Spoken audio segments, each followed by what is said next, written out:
There's not one magic pill, you guys. There's not one magic place where your business is going to come from. It's not just Facebook ads. It's not just lead sources. It's not just one thing. It's multiple. Okay, so think about this for a second.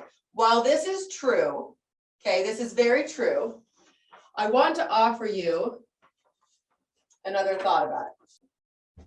This is what I thought about yesterday. Happy little sunshine, right? A little bit of a different twist on the exact same thing. When we're creating business, it needs to be relationship focused, always. It doesn't matter where the business is coming from. So the problem with this, to me, is these are just the avenues, the places that this, the business can come from, right? But really, if we start looking at it from a different perspective, we have like our for sale by our owners, our open, oh my gosh, HOUSE. We have like our lead gen companies, and that's maybe ones that we pay. We have our Facebook ads. We have our Ojo, or our, call them like back end fee lead gen. Okay, sources, which that's like your Ojo, your HomeLight, your Fast Expert, all of those fall underneath the back end, where you have to pay your referral fee when you close on the property. Okay, so we have a bunch of those. We have our HomeBot. We have letters, whether they're handwritten, whether they're email. You could do like your email newsletter. Okay, we have just our social media posts, just keeping up with that. We have our profiles. Profiles are going to include all your places, right? Your realtor.com, your Zillow, your Rate My Agent, your Fast Expert, your HomeLight. It's getting yourself on all the platforms so that you're searchable. Your Google My Business page, that's going to fall underneath all of your profiles. You've got your expireds. This covers most of the basics for what we're talking about. Okay, so here's a different perspective to look at it though. So let's say I get conversations from people all the time where they're like, okay, I want to call this for sale by owner, but I'm afraid, right? I don't want to.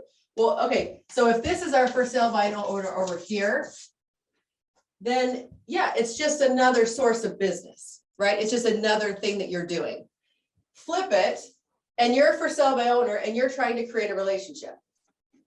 When you attack or approach that for sale by owner, I'm going to be approaching them in a completely different mindset when I'm thinking about it as a relationship than I am from just, here's another source of business. Let's see if we can try to get somebody to list a house, right?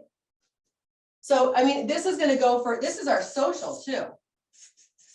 This is just talking to people at the grocery store. This is just talking to friends. This is just lending an ear. This is just providing any sort of information and knowledge that you have on the conversation or on the topic of housing, right? There's a lot of people afraid right now.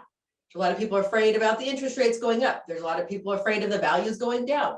So you can be able to be that lending ear to them and provide information. Yeah, neighbors, good ones. The other reason this topic comes up to me is because this model, when you see a lot of posts in Facebook groups, in the real estate Facebook groups, and they're like, oh, my neighbor listed with somebody else, my sister-in-law listed with somebody else, right? Like they were entitled to it. Like, well, why the heck do you think that you were the one that was supposed to get hired? I'm just wondering. Just wondering. Like, were you entitled because they knew that you were an agent? Well, that's not a reason, people. That is not a reason why you should get a listing. That's not a reason why someone should hire you. So you have to create value. Good comment, Nicole. Create value in the relationship. It is 100% the best business model right here to be able to move forward in your business, to get the listings, right? To have other people know what you do for a living. Okay.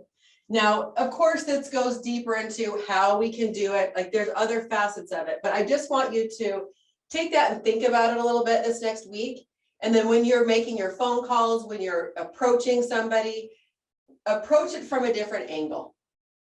And honestly, don't laugh, but it's super like heart-centered to me. When you come at it from a place of kindness, from a place of service, from a place of love, right? You are going to be approaching that person so much differently than this right here. This is a transaction. 100% that's a transaction. And I do feel like, I think one of the reasons why I have a hard time watching a lot of real estate trainings myself is because they're all transaction related. I was listening to a podcast once, oh my gosh, and I was about dying. So I listened to this podcast and they were talking about like mimicking. It's like the whole body language thing. It's like, oh, so if your client does this, then you're supposed to do this. And then if your client does this, you're supposed to do this. And I'm like, oh my gosh, if you have to memorize, right? If you have to memorize like weird cues that you're supposed to do to try to mimic the other person, where the crap does the relationship come into that? Do you do that to your kids? Like your kids would punch you in the face. Like, no, you don't do that to your kids. You don't do it to your spouse. My spouse would probably punch me in the face. Like, we don't do that. So why on earth would we do that to potential clients? Like what? So we can trick them into working with us? I don't know. The other thing is I see a lot of like, okay, I'm going to call somebody. What's a script? If I could just take the word script and like rip it up and throw it away, I would. Okay. The word script to me means just what it is. Like it's scripted. Like I wrote it down and I repeated it. That's what a script means to me. So this right here, heck yeah, here's your scripts right here. That's where your scripts fit in. Do scripts fit into relationships? They don't. Scripts do not fit into relationships. If you right here, this is that, oh my gosh, what is it? It's like going through the drive-through. Okay, a little counseling. It's like, they teach this in marriage counseling, but you're going to go through the drive-through, right? You're going to order your hamburger and your fries, and they're going to repeat back to you what it is that you just asked for. Okay, so you said you wanted a large fry and a blah, blah, blah, whatever. And you're like, yep, that's what I ordered. What if we applied that same concept to how it is that we're talking to our clients? So we ask, okay, what it is that what would you like?